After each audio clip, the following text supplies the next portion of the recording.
Today we're going to be covering the 2025 Eastside Open. This is a 90 plus 30 5-round event. It spans between 2 days. Let's get right into it. My name is David, or the Quadrat. Let's get right into the first game. Okay, now the first game was against this player called Oliver. This is the under 1700 section. Just to know, I'm trying to gain my elo. We get a Sicilian. We get d6, which means we're going to play more of the classical, more known style Sicilian. Takes, and knight f6. Now, immediately, we get a kind of question what I want to do. Now I can play bishop d3, which is more of an open sideline Sicilian. I want to, get to a very, very kind of like maybe structurally Maroczy style position, or I can play the move knight c3, which allows the Najdorf, the Scheveningen, even e5, which is I think the Venice variation. I don't remember what it's called, but it is a line. Now, I didn't want to play knight c3 because I knew probably we'd have a Najdorf, and I didn't really want to dowel Diddy-dowel the first game with some opening theory, so I decided to play the move bishop c4. This is called the Ginsburg Gambit. Now, the whole idea of this opening is you're just going to be playing a pawn sacrifice. Now, if you don't accept the pawn sacrifice, you play a move like e6, which is normal. Bishop d3, c4, you're going to play a nice solid game, grasp the center, play a3, b4. Regular Maroczy style ideas, right? You're going to castle, play f3, bishop b3, very normal chess after that, right?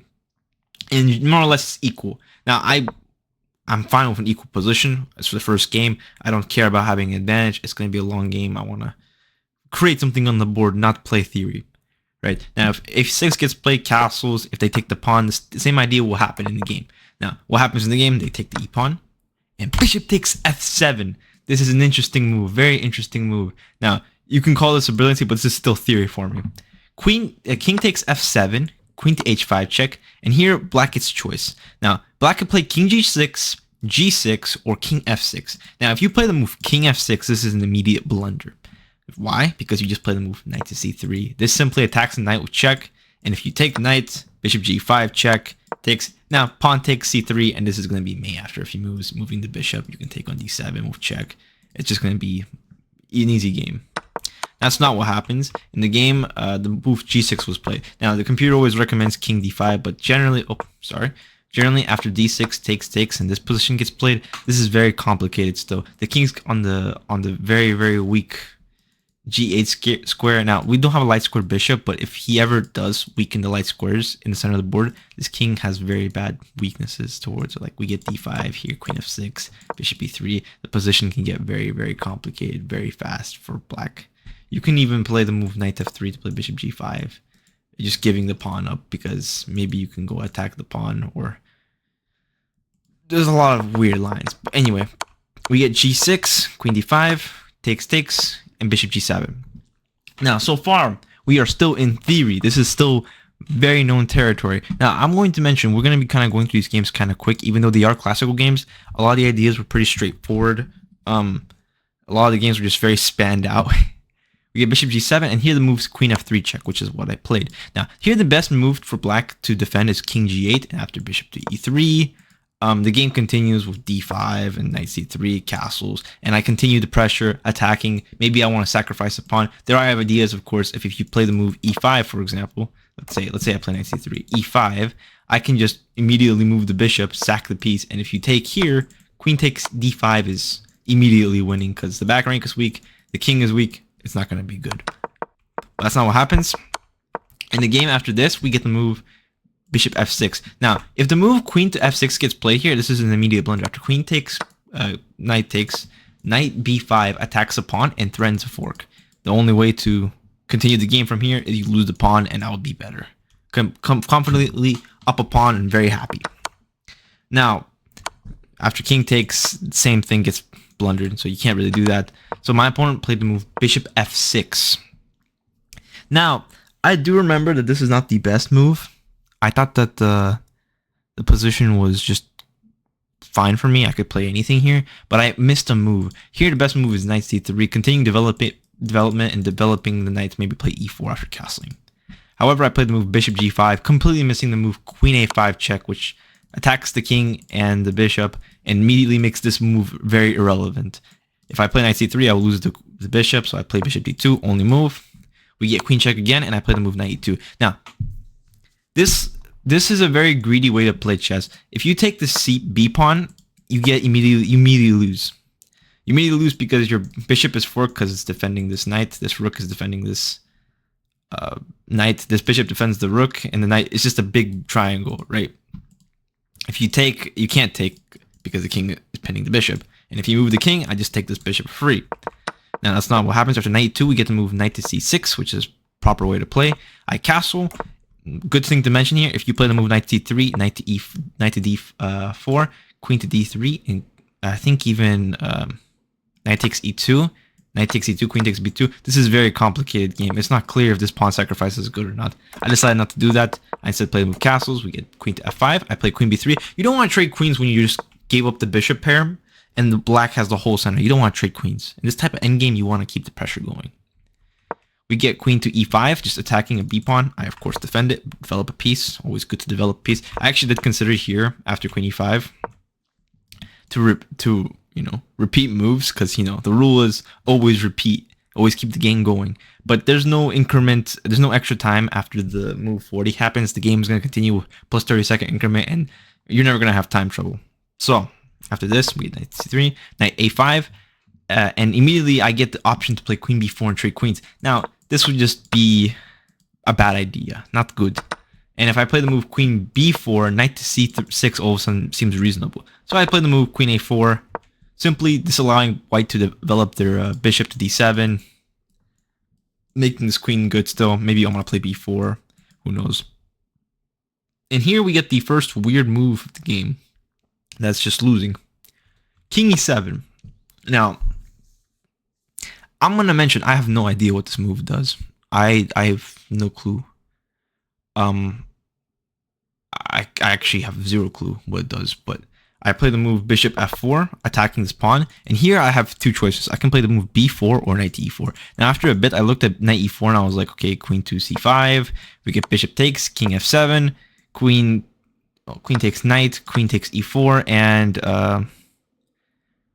looks like a game. I'm not so sure. I'm probably better here, but I'm up a pawn. I didn't feel super happy doing that right away. Actually, honestly, probably the better choice. What I played in the game was b4, forking the queen and king. And here, I play the move pawn takes knight. Now, the engine really hates this move. Because I don't know why. I thought that here, if they do this and take, they can attack these pieces. And if they take on here, queen c7 check, bishop d7, and he's fine. Apparently, knight d5 check just wins the game. Not so easy to understand why. The king just moves and your king is out in the open. And yeah, it's just good. I didn't see knight d5 check. I played the natural move. Pawn takes bishop. Being up a material is usually really good. So we get trade. I take a rook. I have two knights for a rook. And I'm pretty happy. We get bishop d7, knight to c3, bishop to c6, rook d1, attack the pawn, always. We get to e5, we get bishop g5 check, and we get king to e6. Now, immediately here, we get kind of asked the question, what should I do to get rid of this pawn center so I can win the game with my extra piece? Answer to that question is either a6, f4, or some sort of bishop to e3. Now, my first intuition was telling me just to play f4, so I played the move f4. Just natural move, attack a pawn. Nothing can happen. If they take the pawn, then knight takes, and this is just completely winning for me.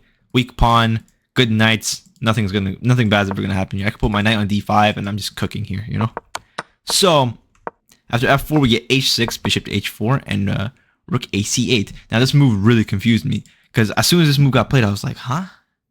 What's the idea there? I'm guessing after this knight moves, the c pawn is weak, and if the knight moves, like I move this knight, let's say to b1, the c pawn is still weak, so I really can't do anything there. But what happens after rook c8? I play the move rook e1, which is the strongest move. I'm threatening the move knight e5 to take this knight, this bishop off the board, and potentially play rook e3 or some other line. Let's say we get like a move like this. We'll get check, king to f7, knight takes, rook takes, knight to d5. I'll give up the pawn, but I'll win this pawn in the center, and I'll be pretty comfortable. Yeah. Anyway, that's not what happens. After rook e1, we get the move king to d7. Again, this is really funny chess. We get the king moving all around the board. We get king f7, king g7. Sorry. King f7, king e7, king e6, king d7. The king's just walking in this like Tetris piece, you know, like it's going up and down, left and right, up and down, left and right. It doesn't make sense. But after king d7, I sit here and I calculate because I was looking at this move that I thought was fun, very fun. This move seemed very weird to me. I really didn't like it. My intuition really hated it. Now, initially I was thinking, oh, just take the f pawn and I should be winning. I didn't know what the move was after this. I was thinking bishop g3, but after rook e8, all of a sudden his pieces are getting into the game. I don't like it when my opponent's pieces get into the game. I didn't like this. Apparently the move after this is bishop f2, attacking a pawn, a6, and knight c1. Oh, because if they take the pawn on g2, knight a4, and this is just a fork, and the bishop is attacked. Yeah, that's really good. So I didn't do that. What happened in the game is I played this really, really suspicious move after calculating for a bit, knight d4, sorry. Now, this is a mistake, complete blunder. Why? Well, after the move g5, which I realized after I played knight d4, I played the move knight d4, clicked the clock, and I looked at the board. And then I realized, oh crap, g5 just wins. Oops. The whole idea here is if g5 takes, you can just take the knight now, and I'm down a piece. Completely down a piece. Like, I'll move the knight in the center of the board, takes. Oh, apparently knight f6 here equalizes. But apparently bishop takes, rook takes, and if takes, bishop g5. You have a rook for a bishop, and these center pawns all of a sudden look really good. It's no longer about, you know, 2 pieces for a rook. It's just worse for me. Anyway, my idea was if they take the knight, this is rook e7, king here, check on h7, and I win the rook on h7. So they can't take the knight. And I was thinking the move that they play in the game, which is bishop takes g2, I was thinking, oh, this is a bad move. Why? Because after f takes, rook takes. If you take my bishop, or if you move the bishop back, I'm just going to take that, or play rook e7, and again have a winning position.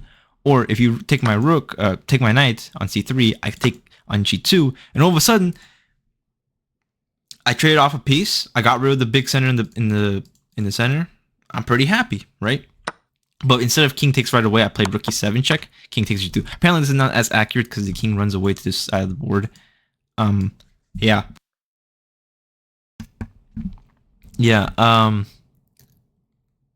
Not so good. But after rook to e d8, bishop to f6, defending my bishop from backwards pieces, we get this move rook c5. Now rook c5 confused the crap out of me. I did not get it. I didn't know what to do about this move. This move confused the crap out of me. I didn't know what to do here. I thought about only 2 moves here, apparently, just completely. I was thinking about a6 and knight e6 only. Now a6 was the correct option, and king f3 is just a blunder, which I looked at initially and didn't like it because if king f3, rook here, rook e6, you're defending and it's no longer good. But okay, I played the move knight e6. Now, my initial thought was after it takes, check, king here, I attack a rook, and the rooks can't go anywhere. Apparently, this is completely equal. I have no clue why. Yeah, just completely equal. Apparently, after rook d2, sorry, not this, rook cd2, no, hold on, what? Rook dd2, like this. This is equal-ish. Or not. The computer doesn't even make sense. This is rook a3 and this is just fine. I was looking at this position, I was like, man, this king is getting just destroyed on all these squares right in front of its king. And right here. It's not going to go anywhere. But apparently this is completely equal. Yeah, it's tough out here. Rook g8 gets played, and I play the move a6, which now rook g8 was a mistake. So after a6 takes, I here thought rook takes a7 was my initial thought, but here I was thinking bishop e5 looks really good because again I activate pieces and I'm doing things. But I initially went for rook takes a7, played the move, we can keep e8, rook takes a6, king b7, rook b3, and actually I played rook a3 right away and I realized it was a mistake because sorry, after After rook takes c2, I played rook b3, and I realized it was a mistake. Here, if I play king g3 first, and then rook e2, then play rook b3 check, this is significantly better. Because if the king goes forward, I have knight d4 check, and this is a fork. And if the king goes back, I mean, that's going back. I mean, I just have tempi, extra time to go and attack this piece, regroup my pieces, maybe play a4. If they take on a2, bishop e5, apparently they're not losing here. This is equal still. Complicated game. Anyway, after we get takes, rook b3 check and knight check. King goes to the center of the board. We get knight to e2. Here I was thinking, okay, rook b5 check. He goes king to c4. And I ended my calculation here because I didn't see a way to attack this king. So I played the move knight e2. Just defend the pawn from being attacked. We get rook to f8, and this is my initial thought, to play rook b6. Now the whole point was if they play king to c5 here, and knight c4 check, I defend my pieces and I keep attacking this king. Maybe I can find a way to trick him into losing a rook or something, right? Maybe take this pawn on g5 or something, or even better, bishop here gets played in that case. So king probably backs up, and I can take here, and all of a sudden, I mean, looks like I'm winning. I'm attacking a piece, I took a pawn, maybe I'm good. But no, after we get rook to b6, they play the strong move g5, which is a very good move. It just stops this knight f4 idea entirely. So I play knight c3 check. I actually, after king c4 got played, I initially thought king c5 was better. I just thought it was better because I didn't see any way to go forward. Apparently, this is equal as well, because knight c3 and you get extra tempo. But okay, we get king c4, I check, he goes king d3, I play king to g3, stacking this rook, we get rook a4, knight to d5, regrouping the knight, maybe I want to go check here, maybe I want to stop him playing f4, mixed knight just a little bit better, it has more ideas for maybe a3. We get king to e4, I play knight to e7, we get rook to a8, I play check, I check again. Now, if I wanted to draw the game, at this point, I realized the position was pretty equal. It's a draw. There's nothing here, right? If I wanted to draw the game, I could take, king takes, rook takes, king up, and this is an equal game. There's nothing here. I could draw this game in my sleep. Bishop versus rook is a draw. Knight versus rook is a draw. It's very easy, right? But no, I kind of wanted to keep the game going. Maybe I can find ways to continue the game. So we get king d2, I play a3, we get attacking the knight. Knight to d5, rook a4. Now, if rook ha4 got played, I would immediately draw after the move. Knight b6. Because if they take knight c4 check, and if they go rook up to f5, again, just check. If rook here, I'm just gonna play knight c4 check, and this is gonna be a draw after a few more moves. King e2, check. Check. Everything's check, and it's just a draw. But instead of rook a4 getting played, we got rook a4 getting played, and I play knight b4. We get rook a7, rook check, bishop d4, check. Now I have a draw for. I could take it, just check again, and this is gonna be a draw after rook e3 check, right? Again, I didn't want to start the tournament with the draw. I wanted to win. I really wanted to win. I played bishop c4. I had a good position. I'm completely winning out the opening, and I didn't get anything from it. I blundered in the middle of the game. So I didn't really want to draw. I continued wanting to play the game because I knew this was still equal. And after king to d7, I played the move bishop c5, declining the draw. We get rook to c4, bishop to b6. Rook to c3, takes, knight check, bishop here, king takes, king f2, and rook to a6. Now here this is still a draw because if I ever sack a knight if I ever sack a piece for one of these pawns, knight versus rook is a draw, or bishop versus rook is a draw. So after knight to f4, king here, king g4, king here, king f3, king here, I could sack the knight right now. And this is a draw after king h4. And this is pretty easy to draw. I just move the bishop back and forth. If we get rook here, bishop moves, rook here, the king gets out and I can go move. And if he just keeps shuffling his pieces back and forth, I can keep shuffling my pieces back and forth. I can play king h3. This is an equal draw. There's nothing, it's very easy draw. Now, if there's a rook on the board for the white pieces, I'm going for a win. But it's none.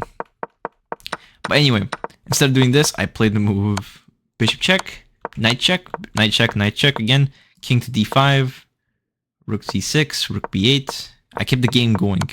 Check, check, bishop check, bishop to c5. Now here I felt like I coordinated my pieces really good finally. I got my rook out to play rook a5. I'm pretty happy. Now I play the move knight to f5, rook a5, and this is still a draw. Now, this is the very last couple moves of the game, but here is where I made my mistake. Now, after rook a5 got played, I was initially planning to play king takes h6, and I thought this was a draw after rook takes, king takes, and I could draw this position very easy. However, after I played knight f5 and rook a5 got played, I realized, oh crap, if king takes, g4 just wins the game because my pieces are still hanging and I cannot defend this g-pawn. So I decided at the end of this line, I'm just going to take on h6. And here, knight f7 is completely drawing. I thought it was drawing, and I don't play. Knight f7 is the only move to draw the game, because after the rook moves and knight takes g3, this is an easy draw. It's knight versus rook. There's nothing here. But after the move rook to b5, after the move rook takes on e3, I played the move knight g4, because I had a complete miscalculation. I thought after the move rook f5, there was a weird way to sacrifice, and there was an a pawn on a6. But no, because I already played knight takes a6. This doesn't work. Actually, this would work in this position, I think.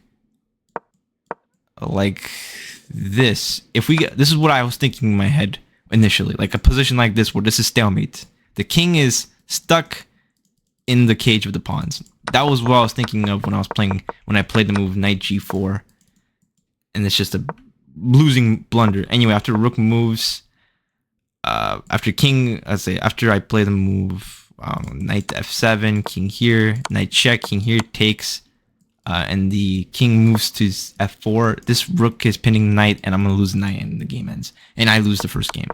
Very unhappy. I was very unhappy with that because I knew I had a draw. I could have taken a draw. I decided not to take a draw. I wanted to win. I really wanted to win. Not good. Anyway, let's move on to the second game. Was very unhappy with that one. So I came into the second game kind of eager. I was eager to try to get a win, right? I didn't want to draw. I didn't want to blunder again. So I played this game very fast. Now, we are starting with 90 minutes on the clock. All right, with 30-second increment. It means every move we make, we're going to have 30 seconds added to the clock. I played this game basically instantly every single move. Now, we get the Sicilian. I play the Sicilian, c3. We get a6. This is my kind of marketed move. I like playing a6 against the Alpen because after d4 takes and d5, e4, we get a Caro-Kann structure. Which is very good. I have a Caro-Kann structure, and I didn't commit my bishop. I didn't play e6. I didn't make this a bad bishop. I didn't play g6. I didn't commit my structure. Actually, a6 is pretty good in the Caro-Kann generally. But after knight to c6, knight to f3, which is a mistake, because you're not supposed to bring this knight out, because bishop g4, which pins. Bishop e2, you get rid of the bad bishop by playing bishop takes and putting all your squares, all your pawns on the light squares, because it counteracts this light square bishop. We get castles, queen b6, attacking a pawn, and bishop e3. Now, after bishop e3, this undefends this b pawn. I take it, and here the best move is knight d2, queen a3, and apparently this is somewhat manageable for white, but realistically, this is a nightmare to defend. But my opponent plays queen b3. Again, I'm playing very fast, so I'm developing my pieces. I'm playing a7, knight to d2, knight to f5. Now, knight d2 is a blunder because after knight f5, I'm just winning this pawn. We get g6. I take after bishop d2. We get bishop b4, threatening to win this pawn on b4, but not really, because if you play the move, let's say takes, and then takes, and rook here, I can defend on b7. Oh, no, so I am defending, I guess. So, okay, anyway. We get knight to f3, and I decide that if I trade here, it's opposite colored bishops. I'd rather keep pieces on the board and not have to deal with, potential drawing odds, even though I'm up 2 pawns. But, so, okay. So I play the move knight c6. We get rook here. I castle.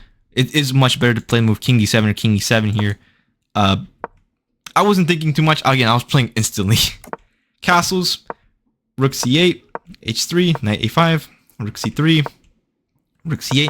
Good to mention, if they take, this is losing this pawn right here. If they play like this, I can play bishop takes e5. And if they keep the pawn, let's say f4, I can just take this this extra pawn, and I have 2 passed pawns on the queen side. I'm just completely winning.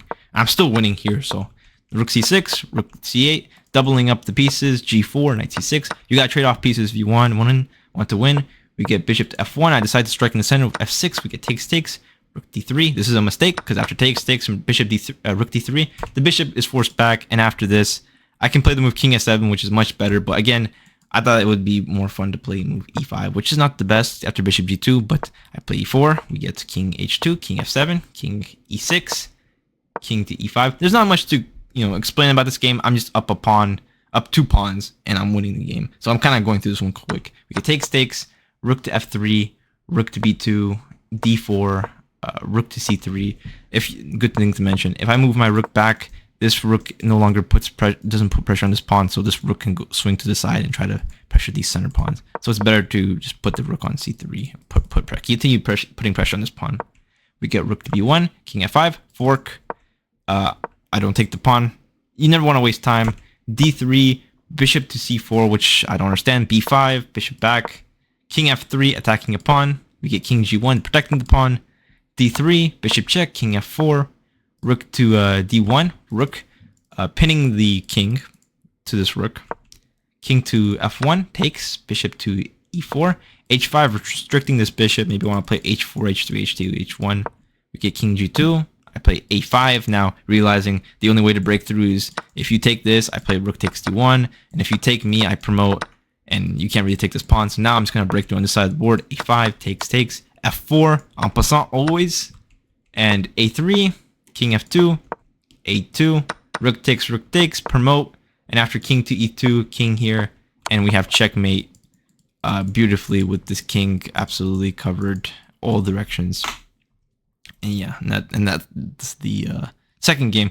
I ended that game with 98 minutes on my clock, and my opponent had, I think, 15 minutes. I played instantly, and my opponent thought the whole game. Very interesting time management by me. This taught me a little bit that I shouldn't really overcomplicate things, which I tend to do in a lot of positions. But okay, the game wasn't too much. I just got 2 pawns out of the opening, and I had to cover the game. And then we have this game. I have the black pieces again, and we get the move c4. Sorry. Now, c4 is kind of annoying because I can either play very aggressively, which I don't usually do against c4 because c4 is very complicated. There's a lot of very strange ways to play here. You have to sacrifice pawns with black pieces. There's all sorts of... I could play this like knight f6, maybe try to force them into a king's Indian. However, if you play knight f6, knight c3, g6, e4, bishop here, you get more of a Botvinnik setup. People will play like, e5, g3, d6, bishop g2, knight e2, and h3. And these Botvinnik systems are very annoying. They are the golden standard for trying to positionally attack somebody. Like slowly gain space. You play h3, you play f4 after knight e2, castle. And all of a sudden this e5 pawn doesn't look so good. So I decided not to do that. I decided I'm just going to play c6. This is the Caro-Kann defensive system. G6 and d5. Now this is a good opportunity to play e5 here. Stop d4. However, d4 can be played here after takes. I don't have knight to c6 to make it more of a Scandi because of c6. And if I push the pawn here, this just gives white the opportunity to play d5 and continue crushing towards the center of the board, which looks very, very unnerving to anybody that doesn't play these systems. And I don't really play these systems, so not good. Not good at all. Anyway, so I play d5, we get d4, knight to f3, knight to f6, sorry, and knight to f3. Now, if you are a Catalan player with the white pieces, generally you know a couple of rule of thumbs for trying to win with the white pieces. That is, if you play knight f3 in the Catalan, that is very wrong. Why? This generally stops white from attacking a pawn on c4. Like, if you played the move bishop g2 here, taking on c4 is generally good for white. It's not very hard to play. You continue the game, and there's no problems with white taking here. Because if white takes, you can play knight f3, you can continue developing the normal way, and b5 will never be good because of knight e5 and the Catalan pressure that we're all known to be used to. However, my opponent played knight f3, so I immediately have an idea. I'm like, okay, taking c pawn is not good, is not bad here. Because if I take on c4 and we get bishop g2, I can play this move g6. Now, it's important to mention, in the Catalan, if e6 gets played, this is more of the usual setup. White can actually, take advantage of the fact this bishop hasn't been developed, play knight to e4, maybe play g4, g5. Very aggressive ideas down the line for black. And if black plays g6 here now, black is just confidently better. If e4 gets played, bishop g7, e5, you can play knight d5 and you're pretty happy. However, I kind of didn't want to do this. I preferred this move knight d5, which asks a question right away. Now, white should immediately play knight f3 and continue developing how they should. I was going to play g6 and continue my game with bishop g7, and after e4 takes, and I was going to be pretty happy with this position. However, what happened in the game is they played e4 right away. Now, my initial thought after starting with the second game, is I want to play fast. I want to play quickly. I want to keep the pressure. I don't want to do anything that spends too much time for no reason. I should have spent time here because apparently knight b4 just wins the game, or just is confidently better, because after knight to f3 or any other move, knight d3 keeps a good king, good knight on d3 for a good bit, and if king goes to f1, I can play the move knight a6, and apparently after knight d1, queen takes d4, this pawn is hanging, and bishop e3, I can always play knight b4, and this pawn will be hanging on b2 if they play bishop e3. So yeah, that was just good. I took on c3, we get that takes. I played g6, knight d2, bishop d7, bishop b3. Now, playing like this is usually how you play against the Grunfeld, which is what I was aiming for with this sort of setup. I want to take on c4, I want to play c5, I want to put pressure on these weak pawns here. Now, they're not weak, but I'm putting a lot of pressure on them. Queen here, c5, knight to c6, maybe bishop g5 attacking this knight on e2. So I'm keeping that pressure. You get these very, very strange ideas where you want to play queen a5, maybe attacking the c-pawn. Put pins and pressure all over the board. After this got played, we got castles by me. We get castles by white, and I play the move a5. Now, this wasn't the most accurate move, but considering that I'm dealing with this position for the first time, the whole point of a5 was to play knight a6. Here, knight a6 is apparently the best move, just to continue with knight c7 and b5, but I liked a5 a lot more, because if he plays a4, knight a6 all of a sudden makes more sense, because if he ever takes towards the center, I have knight on b4, big knight, so I'm pretty happy with that. But anyway, after this we get to move queen d2, clearly aiming for h6, and here I get a choice between knight d7 or knight a5, a6, and or a4. I actually considered a4 for a while because it stops a3, but it stops a4 for white, and I can continue going forward, right? But after b5, after a4, this is playing for a draw. After I play b5, I'm not really going anywhere with b4, so there's nothing there. So I play the move knight a6. The most flexible move, I want to play knight c7, maybe knight e6. I want to play b5, bishop b7. Keep this knight, in ideal ideas, Sorry. Bishop h6 gets played, and I play the move e5, the direct counter to the center. Now the whole point is if you take here, I'm just gonna take on d2, take on bishop d2, and bishop takes e5, and all of a sudden this pressure makes sense. I have bishop attacking this pawn. I'm gonna play b5. I'm gonna play knight c5. I'm gonna put my knight on d6. I'm gonna continue defending this bishop with e3, this pawn with e3, and I'm gonna be just good, right? So my opponent instead plays bishop takes g7, king takes g7, and does not take the pawn because that would hang your queen. So that's not what happens. We get the move rook to d1. I take. They take with the queen. I take with the queen. Trading queens in this position was really weird because I'm just going for a big center attack, right?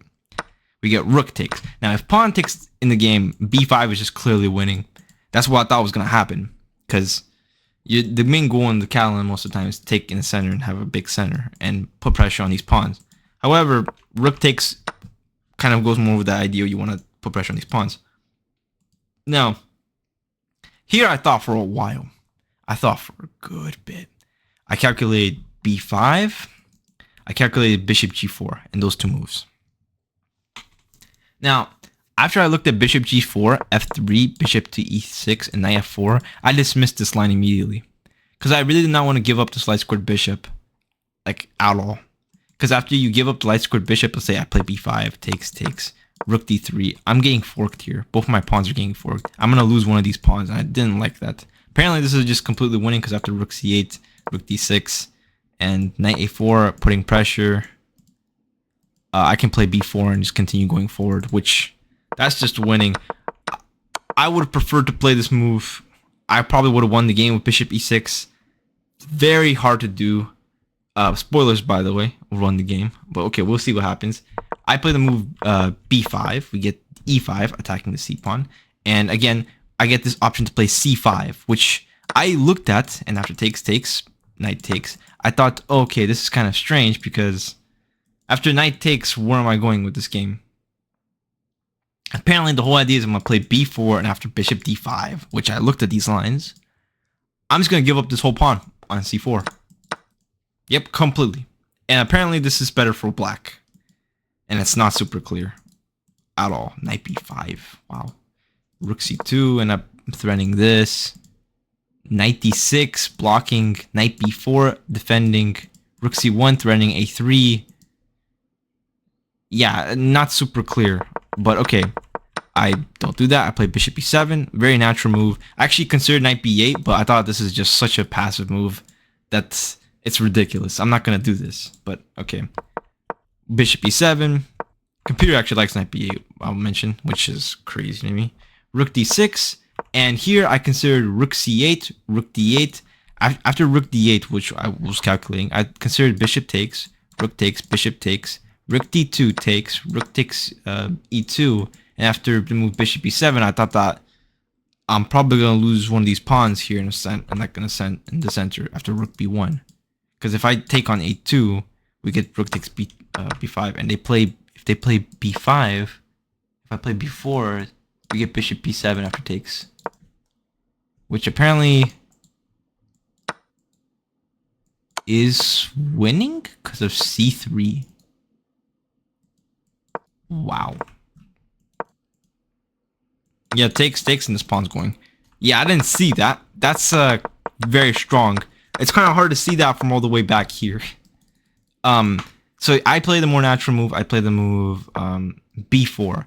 I'm giving up the pawn for two passed pawns on the side of the board. That's the whole goal. They take, we get this, we get rook c1. And here I calculate this really interesting move, knight to c5. That's what I saw from back here with the rook on f8, is this move knight c5. Now, when I got to this position, I actually thought for a little bit longer than I wanted to. I didn't play the move immediately because it's classical chess. You want to take your time on every single move. I actually considered rook c5, but after the move f4, I didn't really understand what the point was. Apparently, the point is just play rook d5 and give up this pawn. Or play knight c5, which is a good move. I missed. Yeah, I missed that. Yeah, I missed that completely. Yeah, it's rook e5, knight d4, and you can take the c pawn because the knight gets undefended. But okay, I play the move knight c4. We get takes, rook to knight to b3, which attacks the rook. This is a beautiful move because this interposes the rooks, attacks this rook, so I can take this a2 pawn. And I thought that was winning here because past c pawn, weak e pawn. I'm winning this pawn. I have no problems, right? I'm just completely winning. Like, look at this, right? But after the move rook d1, which is the only move I did not calculate, I'll mention, I got to here and I was like rook b1, which looks weird. Rook e1, which makes sense because if I take on a2, I defend the knight. And rook f1, which looks completely ridiculous because what's the point there? So they play rook d1, which I was kind of like, okay, what's going on there? Rook takes and knight to c4. And after knight c4 got played, I was like, I think I'm just winning. But no, this is a complete draw. There's nothing here for black. If I take on d4, this is equal, which is what I did immediately because I didn't see anything else better. Knight to a5, the only way to play... This is all zeros from all directions. Apparently, I can even play like this, which just is equal after knight c2, and there's no way to go forward. But I play takes, and c3. And after rook to c4, they say the best way to win an endgame is trade rooks. So I trade rooks, and c2. Now here I calculated rook c2, I calculated c2, I calculated rook a1 check, and then rook c1, and I decided that c2 was the best option. Now, after calculating a little bit with a couple of friends and looking at these lines myself, rook c2 looks very interesting. However, I thought it was just completely drawn after like a move h5, king h3. I did not see a way to win this position with the black pieces. This seemed too easy to just draw completely. Knight c5, and even though it looks like I'm putting pressure on these pawns, there's no moves here. Like king f5, we get not king a4. Actually, this might have been a little bit easier for what I should have done.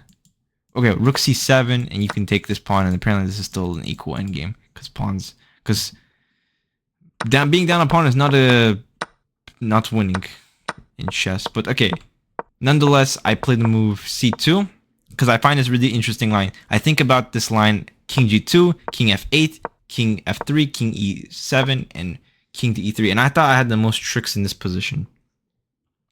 I will also mention, this is before we go on. If rook c2, king g3, there are ideas where you can just run this king over to the side of the board and play f4.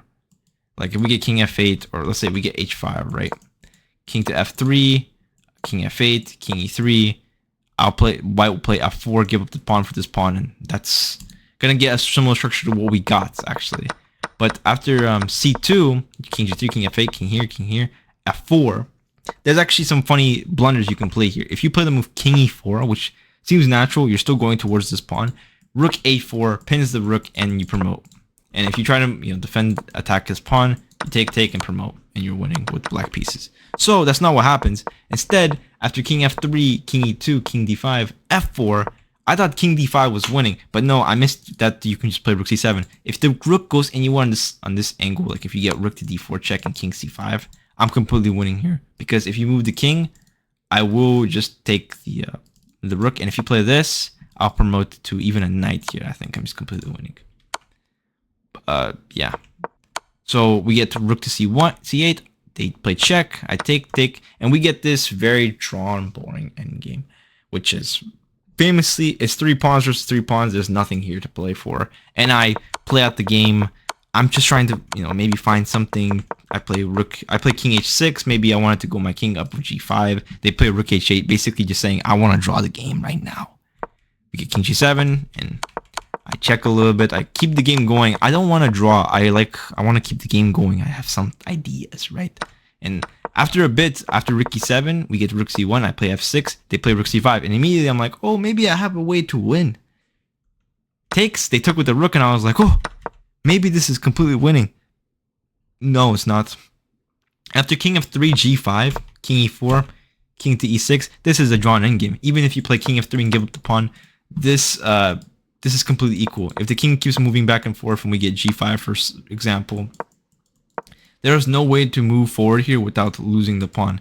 Like if you get king f2, king here, g takes, this will be an equal endgame because the pawn gets blockaded and you have opposition because of this. And if this, you keep opposition, king here, again, keep opposition, distant opposition is equal. This is not in there. After king d4, I decided, man, if I play this and they keep playing king d5, maybe I have some tricks to maybe push this pawn and try to draw the game. There's not. Yeah, so after I repeated once, I played king f5, which lets them promote to queen. Lets me promote to queen, and I push the queen, push the pawn, promote to a queen. I check. I think I checked a little bit longer here. We get this position where after king, after the king goes to a square like this,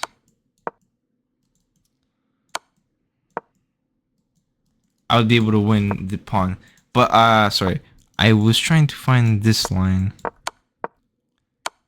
There's a variation here where if you play this slightly inaccurately like this, let's say we get check here, check here, check here, check here, and this is a position that I had in the game. I didn't write down all the queen moves because this is a draw, right? I didn't think I would have any tricks potentially happen unless there was something to happen. This is the only trick that I had. Queen to a7 check, and there's one way to blunder this game if you are playing immediately, instantly. King c6 loses the game immediately because of queen a4 check, which is the only trick I had left to try to maybe win the game. But after they played the move king d6, the game's a draw. I think I played check here, and then I offered a draw, and they took it because there's nothing to play for. We're just gonna keep checking back and forth, and there's nothing more to do. And the game ends with a draw. I end the first day with 1.5 out of 3. I could have ended the day with 2.5 out of 3 because of that first game that I blundered a drawn position. But the day went fine nonetheless. I was pretty happy with how the second, third game went. I was happy with how the first game went because I got a game. I got an interesting position. There was nothing to complain about until the end. I was pretty happy. Yeah. Next time I'll be covering this tournament. Next video we will be covering this tournament. It's gonna be day 2. I'll be covering 2 games in that tournament because it's a 5-round event. We've covered 3 games here. Those 2 games are very interesting. I wanted to kind of save those for next time. Also, this video would be way too long. It's already 46 minutes long. It's a long video. These games are more or less the boring ones, but still nonetheless very interesting. A lot of interesting circumstances in that second game. This third game could have had potentially winning chances for me, but I didn't convert perfectly.